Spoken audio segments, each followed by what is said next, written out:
คืนไหนถ้ามีเวลาว่างจดหมายมาบ้างอย่าทำเงียบเฉยหรือโทรศัพท์เข้ามาติชมเชยถามปัญหาเถิดเอ่ยจะเฉลยให้สุนทรฝากทำนี้มาช่วยย้ำเตือนอย่าลืมอย่าเลือนน้ำคำที่คำสอนสังคมวุ่นวายสุดแสนอาวรณ์วันกลัวโลกจะรุ่มร้อนวันคำจะลับลอย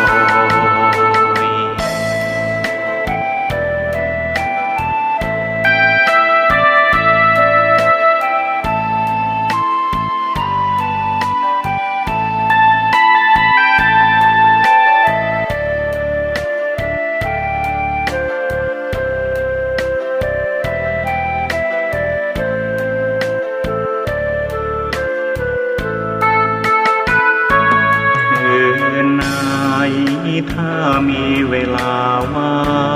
งจดหมายมาบ้างอย่าทำเงียบเฉยหรือโทรศัพท์เข้ามาติชมเชยถามปัญหาเถิดเอ่ยจะเฉลยให้สุนทรฝากทำนี้มาช่วยย้ำเตือนอย่าลืมอย่าเลือนน้ำคำที่พร่ำสอนสังคมวุ่นวายสุดแสนอาวรณ์วันกลัวโลกจะรุ่มร้อนวันคำจะลับลอย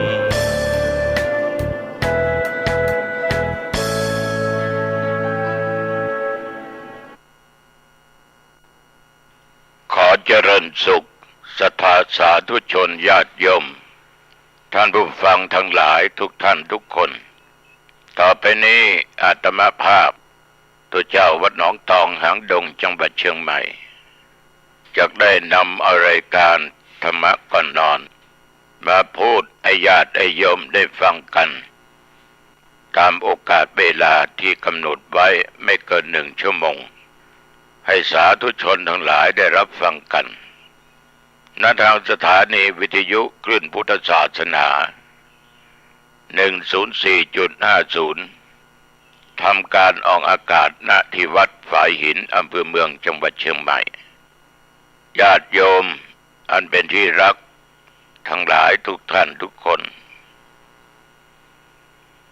การดำรงชีวิตของคนเราทุกวันนี้บางท่านก็บ่นว่าในชีวิตนี้ทำไมวาสนาไม่ดีฟ้าดินไม่เป็นใจทำอะไรก็ไม่ขึ้นก็มักจะพูดกันบ่อย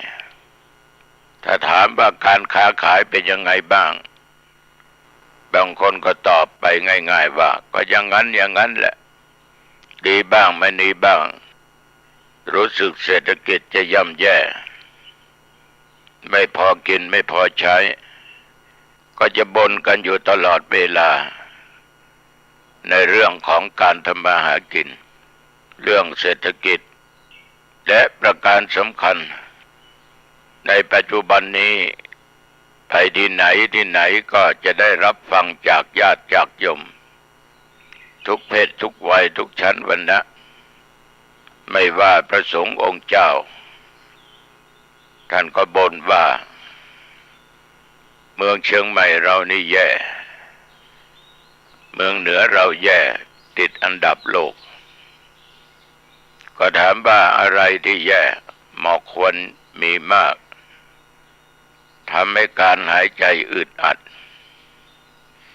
มองไปทางไหนไม่ทะลุปรุโปร่งมีแต่หมอกแต่ควันทำให้คนไม่สบาย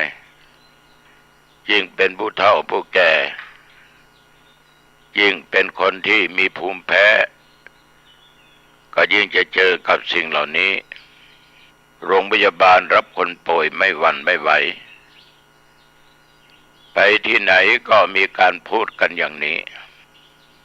นักท่องเที่ยวก็ไม่ค่อยมีการค้าขายก็แย่เพราะหมอกควันพี่น้องญาติโยมทั้งหลายสิ่งเหล่านี้มันเป็นภัยธรรมชาติที่มันเกิดขึ้นเมื่อมันถึงเดือนมีนาและเดือนเมษามันจะเป็นอย่างนี้มาทุกปี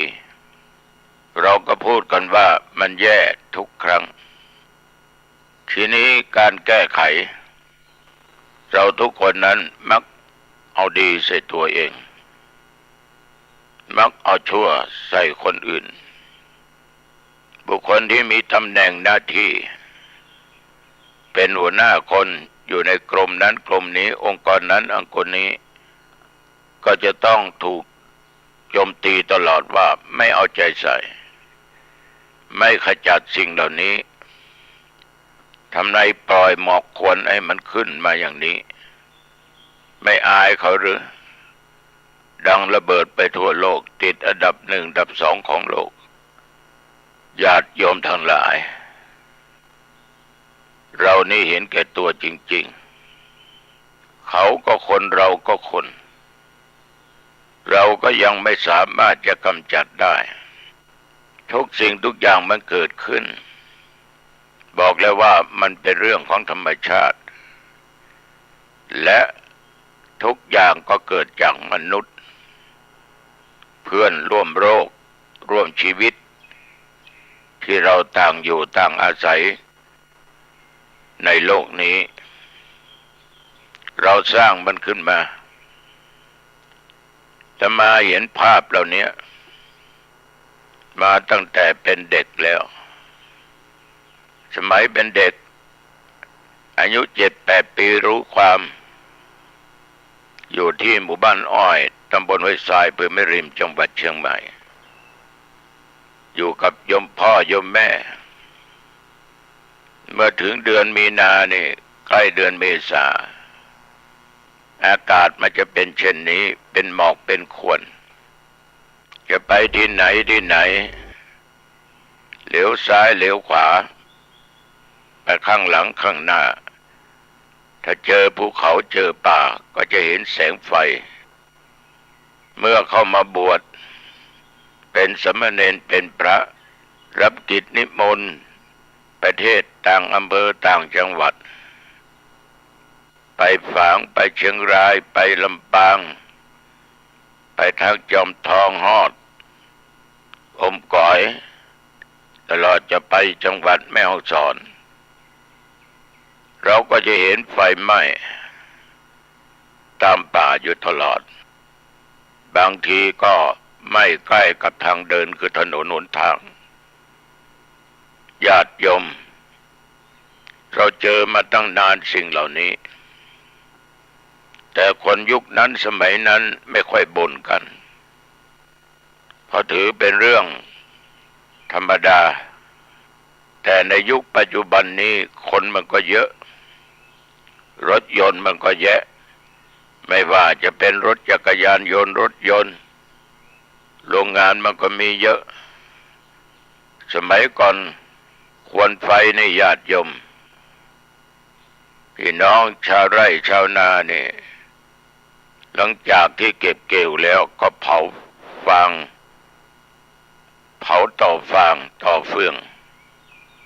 ไฟไหม้อยู่กลางทุ่งเป็นเด็กไปช่วยพ่ออยู่ที่กลางท้องนาก็ปลูกกระต๊อบ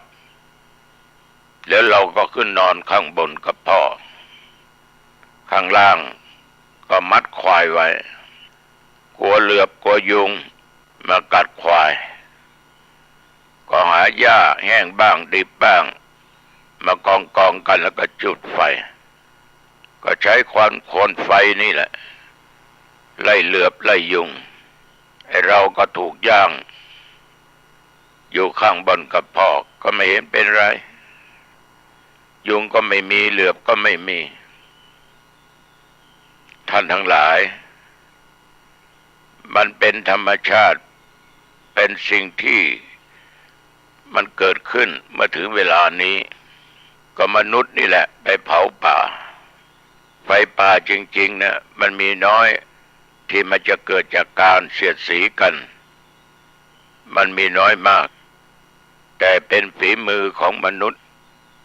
บางคนก็บอกว่าต้องเผาป่าถ้าไม่เผาป่าก็ไม่มีเห็ดกินมันก็คิดกันไปอย่างไรก็ตามญาติโยมจะมาว่าเราไม่ต้องไปโทษใครนะไม่ต้องไปโทษใครมันไม่มีใครที่สามารถจะกำจัดมันได้นอกจากตัวของตัวเราเองมันไม่มีเทวบุตรเทวดาที่ไหนมาช่วยกำจัดได้นอกจากฟ้าฝนตกลงมาเราสังเกตได้ถ้าฝนตกหมอกควันก็จางไปหายไปนี่ขนาดที่ว่าเจ้าหน้าที่เทศบาลอบต.หน่วยงานองค์กรต่างๆพ่นน้ำเพื่อกำจัดหมอกควันจนน้ำเลอะไปตามถนนหนทางเจ้าหน้าที่จะรักษาไม่ไฟไม่ป่าเอาน้ำใส่เครื่องบินไปเทมันก็ยังไม่สามารถกำจัดมันได้มากฉะนั้นญาติโยมทางที่ดีนั้นต้องอัตตาหิอัตโนนาโถเราต้องพึ่งตนเองต้องช่วยกันกำจัดไม่เผาขยะไม่เผาสิ่งต่างๆไม่จำเป็นไม่ต้องออกบ้านไปโน่นไปนี่ควรจากเครื่องยนต์ต่างๆมันก็เยอะอยู่แล้วก็การสำคัญนั้นหน้ากากนี่ถ้ามาบอกมาต้องโดมต้องนานโควิดมันจะหายหรือไม่หายเราก็ไม่รู้กลายพันธุ์เป็นพันธุ์อื่นก็ไม่ทราบฉะนั้นหน้ากากนี่ต้องใส่อยู่ตลอดนะกันฝุ่นละอองก็ได้กันเชื้อโรคบางอย่างก็ได้หมอกควันก็ยังได้อยู่ในระบบการหายใจเข้าออกของคนเราพยายามอยู่ที่มันโล่งหน่อยที่ไหนมันแออัดยัดเยียด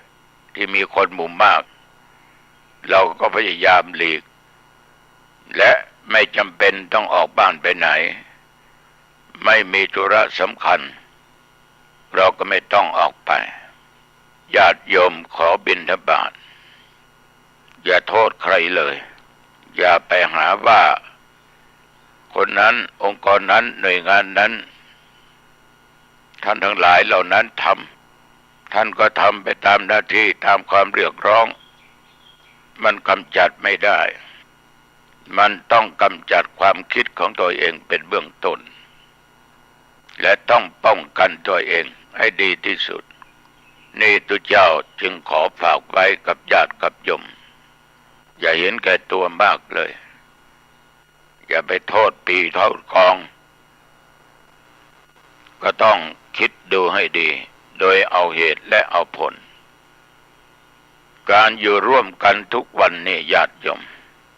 เราต่างคนต่างอาศัยซึ่งกันและกันเราจะอยู่ในถิ่นฐานไหนถิ่นฐานใดก็ตามก็ถือว่าสถานที่นั้นมันเป็นที่พึงพอใจของเราอย่างไรก็ตามสถานที่นี้ก็เป็นสิ่งที่สำคัญอย่างหนึ่งท่านยกตัวอย่างเหมือนเราปลูกต้นโพต้นไทรถ้าเราปลูกไว้ในกระถางถึงว่าต้นโพต้นไทรที่เราปลูกนั้นมันไม่ตายก็ต้องกลายเป็นต้นไม้แคระแต่ถ้าหากว่าเรานำต้นโพต้นไทรนั้นไปปลูกในที่ดินดีไม่ได้ลงกระถางบริเวณนั้นกว้างขวางน้ำท่าอุดมสมบูรณ์ดีมันก็โตขึ้นโตวันได้ กลายเป็นต้นไม้ที่ใหญ่ได้สามารถแผ่กิ่งก้านสาขาเต็มที่เช่นเดียวกันญาติโยมคนเราหากตกอยู่ในสิ่งที่แวดล้อมที่มันเลวถึงว่าเราจะมีความรู้มีความสามารถขนาดไหนก็ยากที่จะเอาดีได้นะโยมนะเพราะสิ่งแวดล้อมมันไม่ดีมีโรงเหล้าโรงเบียร์มีบ่อนการพนันมีแต่ขี้เหล้าขี้ยามีแต่หัวขโมยมีแต่ฆ่ากันตายอยู่ตลอดเวลาเรียกว่าล้อมรอบเรานั้นเป็นคนที่ไม่มีศีลไม่มีธรรมมันก็ยากที่จะทำให้เราเอาดีได้เจริญได้แต่ถ้านะญาติโยมเรานี้ไปอยู่สถานที่เหมาะที่สมเราก็สามารถจะสร้างความเจริญก้าวหน้าการดำเนินชีวิตของเราง่ายขึ้นและก็จะดีขึ้นการเลือกถิ่นฐานที่อยู่ที่อาศัยที่เหมาะเพื่อความเจริญก้าวหน้าของเราได้นั้นก็เป็นสิ่งที่สำคัญอย่างยิ่งในทางพระพุทธศาสนานั้นท่านก็ได้บอกไว้เล่าสืบต่อกันมาก็น่าคิดและจากความคิดของบัณฑิตนักปราชญ์ผู้มีความรู้มีความสามารถมีประสบการณ์ท่านว่าไว้ว่าทินที่เหมาะสมนั่นนะคือเราจะไปอยู่ที่ไหนอยู่บ้านไหนอยู่ใกล้หรือไกลจากถิ่นที่เรากำเนิดเกิดก็ตามจะต้องเลือกถิ่นนั้นต้องมีสิ่งแวดล้อมที่ดีไม่เป็นพิษเป็นภัยแก่สุขภาพกายและใจนี่เราจะมองเห็นว่าคนเราทุกคนเนี่ยทุกวันก็ชอบไปอยู่ใกล้กับภูเขากับดอยอยากให้มีต้นไม้เยอะๆเพื่อความร่มรื่นอยากอยู่ใกล้ฝั่งน้ำหรือลำน้ำบางท่านอยากอยู่ในสถานที่มันเจริญการคมนาคมไปมาได้สะดวกสบายแต่ทีนี้ญาติโยมทุกวันเนี่ยเราจะหนีไปอยู่ในถิ่นนั้นถิ่นนี้เราก็มักจะเจอปัญหาอย่างนี้แหละเหมือนคนต่างจังหวัดต่างประเทศมาเชียงใหม่บอกว่าเชียงใหม่อากาศดีไม่มีพิษไม่มีภัยญาติโยมเมื่อคนต่างอำเภอต่างจังหวัดต่างประเทศมาเที่ยวเรียกว่ามีนักท่องเที่ยวเยอะเศรษฐกิจก็ฟื้นฟูขึ้นมาโรงแรมก็อยู่ได้ร้านอาหารก็อยู่ดีที่พักที่อาศัยก็ดีอากาศก็ดีแต่เมื่อมาเจอภัยอย่างนี้ขึ้นใครเป็นผู้ทำลายจริงอาจจะเป็นธรรมชาติก็ได้อะไรก็ได้จากมนุษย์ก็ได้แต่พวกเราคนเชียงใหม่คนลำพูนก็ประโคมข่าวว่าเชียงใหม่อากาศไม่ดีอึดอัดคนไม่ค่อยสบายมีหมอกควันเยอะนี่นะเชียงใหม่นี่เชียงรายนี่ติดอันดับ1ของโลกข่าวก็ดังไปแล้วมันจะมีใครมาเที่ยวนะขนาดเราอยู่เชียงใหม่อยู่ภาคเหนือเรายังประกาศอย่างนี้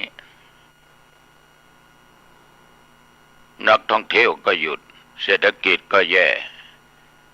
การค้าขายก็ไม่ค่อยดี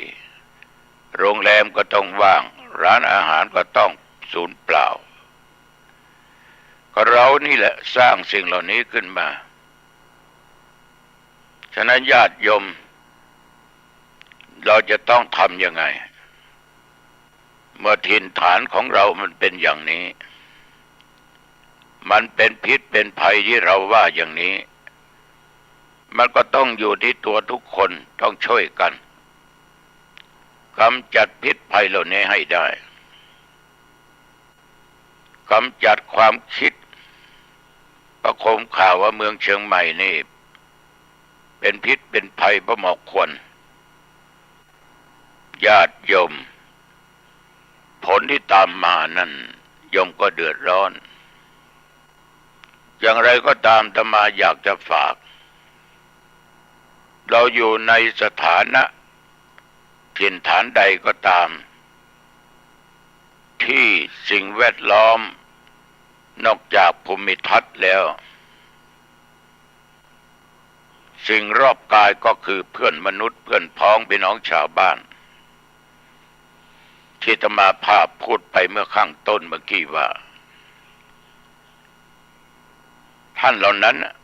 เขามีศีลไหมมีธรรมไหมมีการค้าขายผิดกฎหมายไหม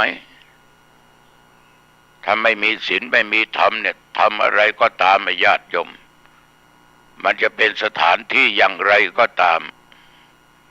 มันก็เป็นภัยอยู่ตลอดเวลาถ้าสถานที่นั้นมีแต่ความสงบเพราะคนมีศีลมีธรรมอยู่รอบกายมันก็ทำให้เราประกอบกิจการงานอะไรทำหน้าที่อะไรก็ทำไปด้วยความสบายกายสบายจิตเพราะทุกคนประกอบสัมมาชีพเป็นคนมีศีลมีธรรมเมื่อคนมีศีลและมีธรรมเนี่ยจะมาพูดตลอดว่ามีพุทธเจ้านั่งอยู่ในจิตในใจโอ้ญาติโยมความเจริญนั้นก็เกิดขึ้นได้โดยง่ายสร้างความดีคุณธรรมได้อย่างเต็มที่ฉะนั้นสถานที่หรือสิ่งที่เหมาะสมมีความหมายไปหลายอย่างหลายประการทุกระดับทุกที่ยกตัวอย่างเช่นว่าที่บ้านที่อาศัยที่โรงเรียนที่ทำการทำงานที่มีหมู่บ้านชุมชนอยู่ไม่ว่าจะเป็นตำบลหมู่บ้านหรือระดับจังหวัดสถานที่ใดก็ตามญาติโยมท่านผู้ฟังทั้งหลายแม้แต่ประเทศเหล่านี้เป็นต้นคือการจะอยู่ที่ไหนก็ตามถิ่นที่จะเหมาะสมนั้นอยู่แล้วมีความสุขกายสุขใจทำอะไรอะไรก็ทำได้ด้วยความสุขเพราะสถานที่นั้นพูดกันง่ายๆนอกจากภูมิทัศน์สถานที่อยู่มีดินมีน้ำมีป่ามีการคมนาคมหนทางไปไหนได้สะดวกสบายอย่างนั้นญาติโยมเราไปอยู่ตั้งหลักฐานอยู่รากฐานอยู่ก็จะมีความสุขมีความเจริญก้าวหน้าวิธีที่จะอยู่ในถิ่นที่เหมาะสมนั้นท่านได้กล่าวไว้หนึ่งเราจะต้องเลือกที่อยู่ที่ทำงานที่เหมาะสมนี่ก็เป็นสิ่งที่น่าคิดตามท่านผู้รู้บัณฑิตนักปราชญ์และหลักในทางพุทธศาสนา เรานี่ญาติโยมควรที่จะเสาะแสวงหาที่เหมาะสมอยู่อาศัยให้ได้จึงจะเจริญก้าวหน้ายกตัวอย่างเช่นว่าจะเรียนหนังสือ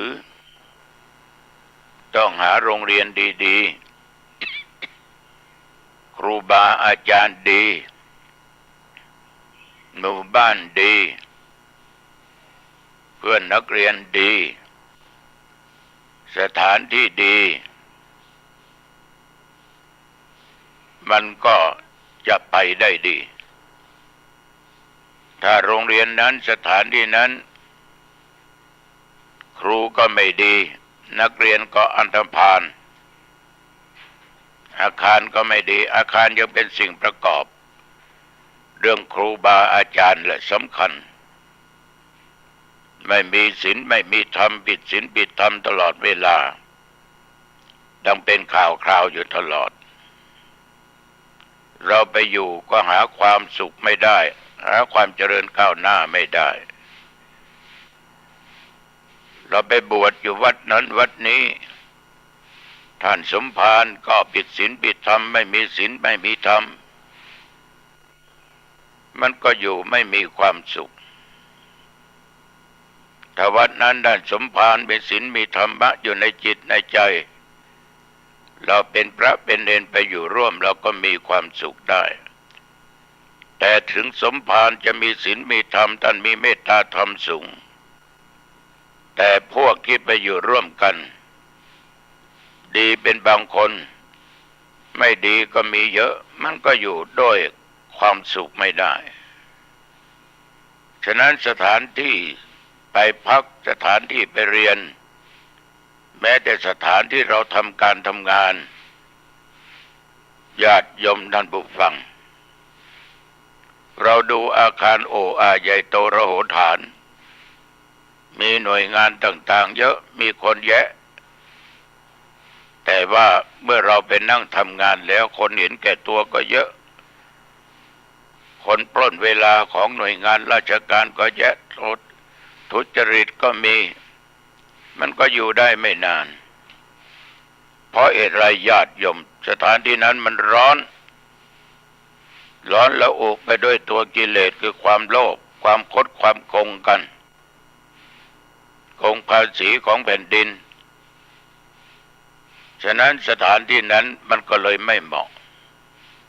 แม้แต่ชุมชนหมู่บ้านต่างๆที่เราจะไปอยู่ไปอาศัยหรือว่า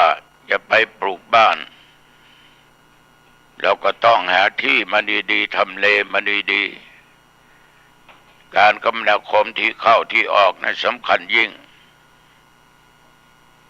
ญาติโยมจะไปเปิดร้านทำการค้าขายถนนหนทางก็เข้ายากที่จอดรถก็ไม่มีร้านก็ไปอยู่ข้างในตกอยู่ข้างในใครก็ไม่รู้ใครก็ไม่เห็นรถลาผ่านไปผ่านมาคนเดินผ่านไปผ่านมาไม่เห็นว่ามีร้านค้าร้านอาหารตรงไหนเราก็ไม่ได้ขายแต่ก็ไม่ได้หมายความว่าเพียงแต่ร้านอย่างเดียวนะมันต้องอยู่ที่ฝีมือยิ่งร้านอาหารถ้ามีฝีมือจะอยู่ในตรอกในซอยแต่รถเข้าได้เข้าออกได้ฝีมือทำอาหารดีจะเป็นก๋วยเตี๋ยวก๋วยจั๊บอาหารตามสั่งอาหารชนิดนั้นชนิดนี้คนมันก็บุกไปถึงที่ร้านนั้นทำอาหารดีนะ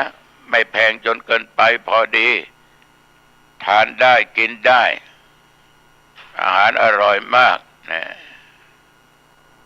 เหมือนยุคปัจจุบันเนี่ยเขาเปิดร้านกาแฟแต่มาว่าเกือบทุกหมู่บ้านนะหรือว่าตำบลต้องมีร้านกาแฟขายคนเรานี่ญาติโยมรสนิยมมันแตกต่างกัน ร้านไหนที่เปิดร้านขายกาแฟปรุงกาแฟทำกาแฟขายดีรสชาติดีจะอยู่ใกล้หรือไกลเขาก็บุกไปจนได้แล้วก็ช่วยบอกกล่าวว่าร้านนี้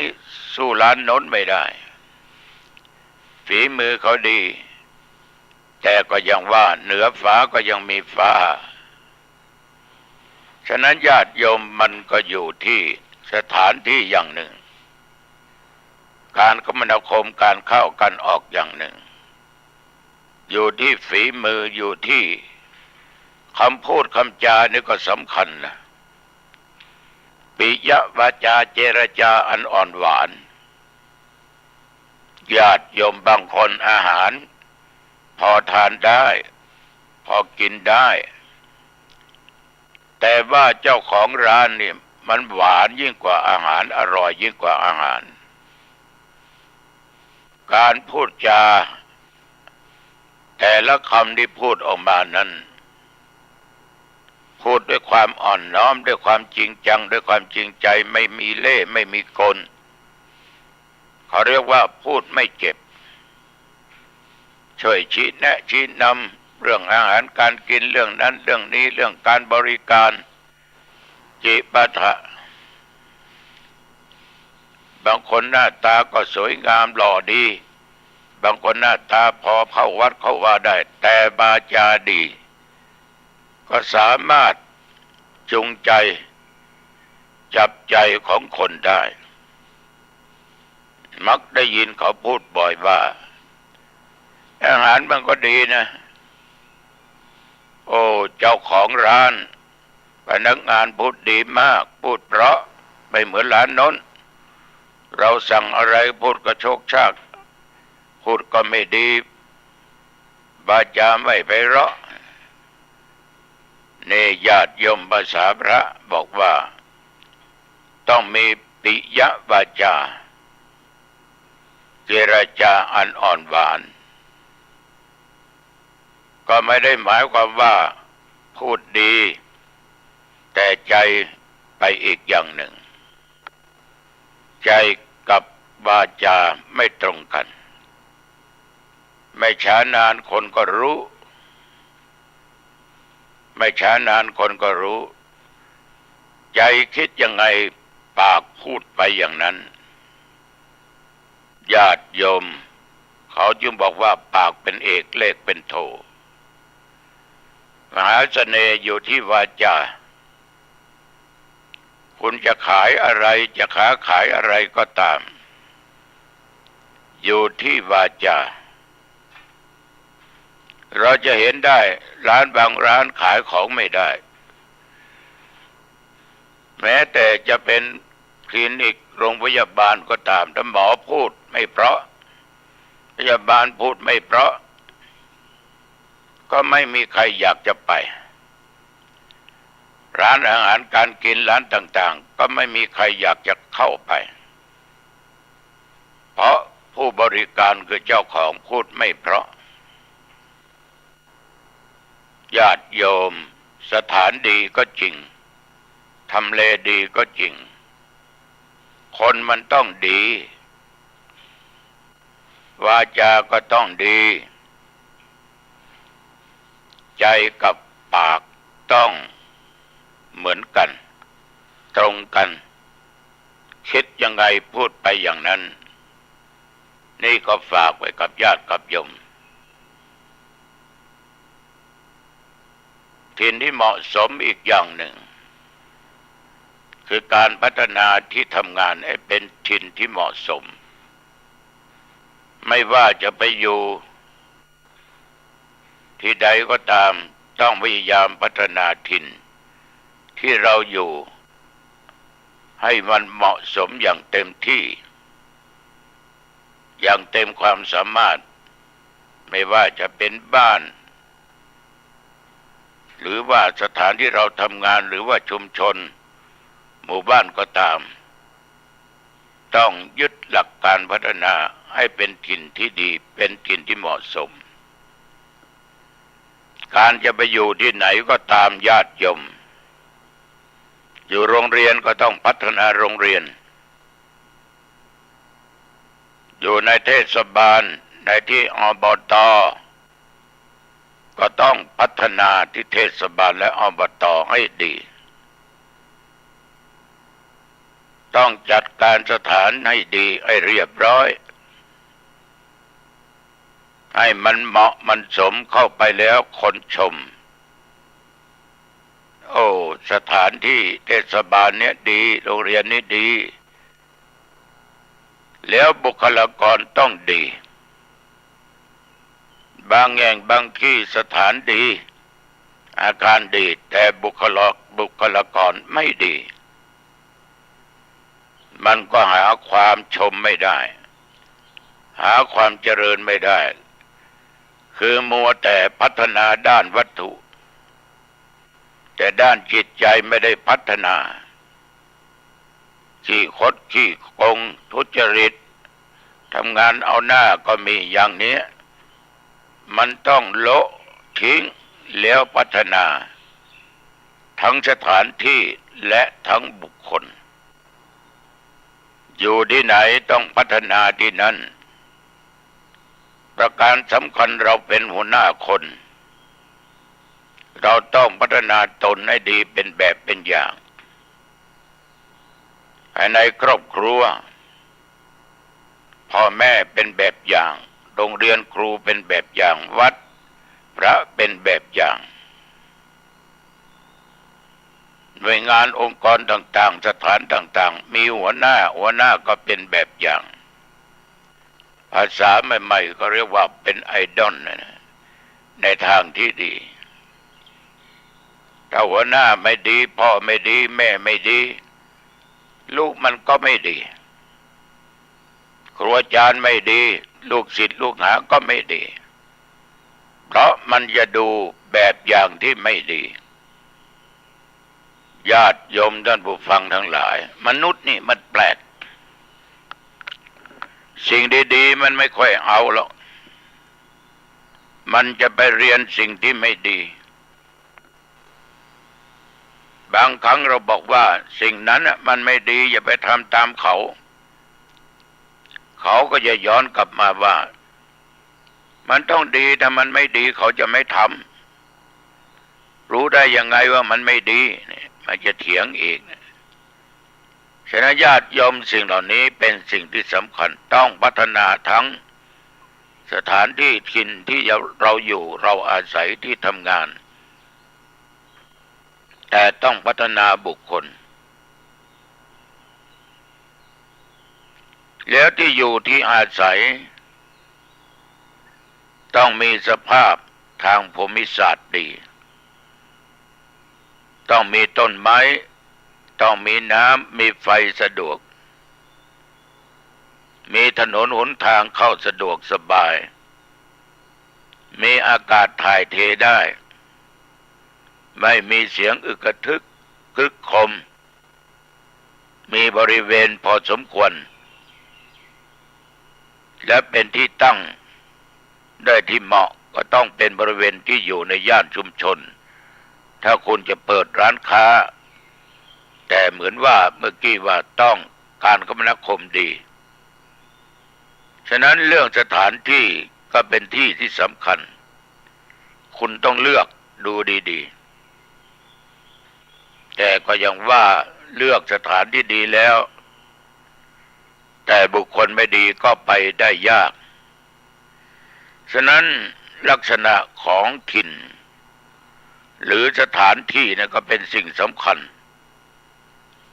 มันจะนำมาซึ่งความพัฒนาความเจริญก้าวหน้าท่านทั้งหลายอาหารก็เป็นที่สบายบุคคลก็เป็นที่สบายธรรมะก็เป็นที่สบายอาหารเป็นที่สบายนี่ก็เป็นบริเวณที่สามารถจัดหาอาหารได้สะดวกสิ่งที่เราต้องการวัตถุดิบไม่ไกลจากท้องตลาดเช่นว่าพืชผลต่างๆการเกษตรเราก็สามารถ หาพืชผลการเกษตรอันดีๆสดๆมาทำอาหารไม่ใช่ว่าต้องเก็บไว้ตั้ง4-5 วันเอามาทำสิ่งเหล่านั้นต้องเพียงพอและอีกประการหนึ่งโยมทั้งหลายการที่เราทำการทำงานขายอาหารก็ตามอาตมาได้บอกเลยว่าการประกอบธุรกิจอย่างนี้ตัวของบุคคลนั้นต้องเป็นคนดีอาหารเราดีวัตถุดิบเราดีฝีมือเราดีบุคลากรเจ้าของร้านดีรายได้มันก็ดีสามารถเลี้ยงตนและครอบครัวได้ดีเลี้ยงพนักงานได้ดีจะมาไปเห็นเขาขายก๋วยเตี๋ยวหลายที่เจ้าของร้านนี่พูดเพราะมีพนักงาน3-4-5 คน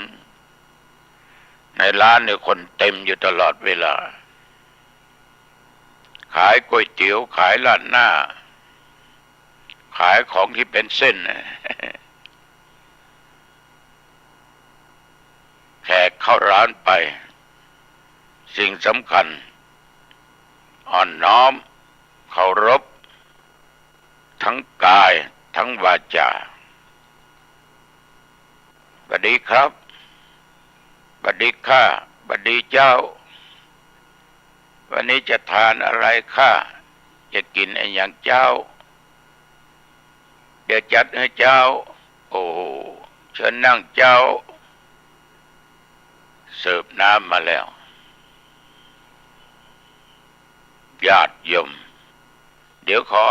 เวลาหน่อยนะครับพูดไพเราะจับจิตจับใจ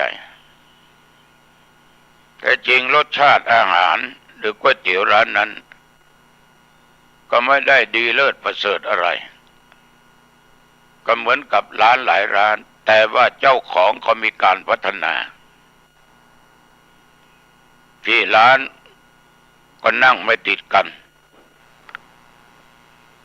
นั่งได้สะดวกสบาย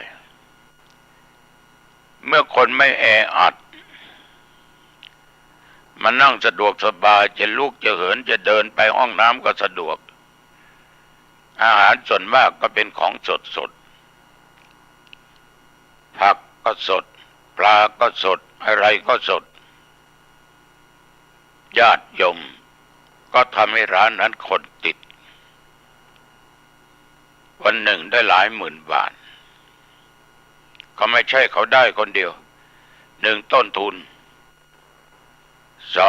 2พนักงาน3เจ้าของร้านก็คิดเฉลี่ยแบ่งปันกันใช้แบ่งปันกันกินไม่เป็นคนโลภมากแล้วลาภจะหายบางคนนี่เอาเปรียบพนักงานกำไรได้เยอะแต่ตัวเองยักไว้เสีย2 ส่วนให้พนักงาน1 ส่วนต้อง4-5 คนญาติโยมคนเหล่านี้เป็นกำลังที่สำคัญฉะนั้นจึงบอกไว้เลยว่าอาหารสบายสบายะดีก็อยู่ที่บุคคลเองบุคคลก็เป็นที่สบายต้องเป็นคนดีมีศีลธรรมมีวินัยธรรมะเป็นที่สบายเราจะไปอยู่ที่ไหนไม่ห่างไกลจากวัดมากคนรอบข้างเป็นผู้ที่ชอบทำบุญให้ทานรักษาศีลฟังเทศน์เจริญเมตตาภาวนาอยู่ตลอดก็เป็นสิ่งที่เหมาะสมถ้าไปอยู่ในชุมชนธรรมะไม่สบายมีแต่การผิดศีลผิดธรรมอยู่ตลอดเราจะหาความสุขได้ยากเหลียวไปทางไหนมีแต่คนพาลมีแต่นักเลงวัดก็อยู่ไกลมากแต่ยุคปัจจุบันเนี่ยอยู่ใกล้หรือไกลก็ไม่สำคัญ เพราะยวดยานพาหนะรถยนต์มันมีไม่มีรถยนต์ก็ไปรถเครื่องมันไปง่ายสะดวกสบายหรือจะนั่งฟังอยู่ที่บ้านก็ได้ตัวเจ้าองค์นั้นพระองค์นี้มาเทศออกทางสถานีวิทยุแล้วก็ฟังได้สบายเลยธรรมะทางโลกญาติโยมทั้งหลายสถานศึกษาดีหมู่บ้านดีการปกครองก็ดีทางธรรมมีภิกษุสามเณรฆราวาสรู้จักธรรมเป็นบัณฑิตสามารถที่จะเป็นแบบเป็นอย่างได้นี่คือระดับที่เรียกว่าเราจะต้องเลือกสถานที่พอเหมาะพอดีการเป็นอยู่จึงจะดีพี่น้องญาติโยมประชาชนท่านผู้ฟังการพัฒนานั้นมันต้องพัฒนาที่ตัวเองเสียก่อนแล้วจึงจะพัฒนาสถานที่ถิ่นที่เราจะอยู่และพัฒนาคนรอบข้างให้มันดีแต่ว่าก่อนที่จะไปอยู่ที่ไหนต้องคิดให้ดีเสียก่อนสถานนั้นธรรมะสบายหรือเปล่าถิ่นสบายหรือเปล่าอาหารสบายหรือเปล่าถ้ามันมีอย่างนี้โยมก็เข้าไปอยู่ได้นี่ก็ขอฝากกับญาติกับโยมทุกท่านทุกคน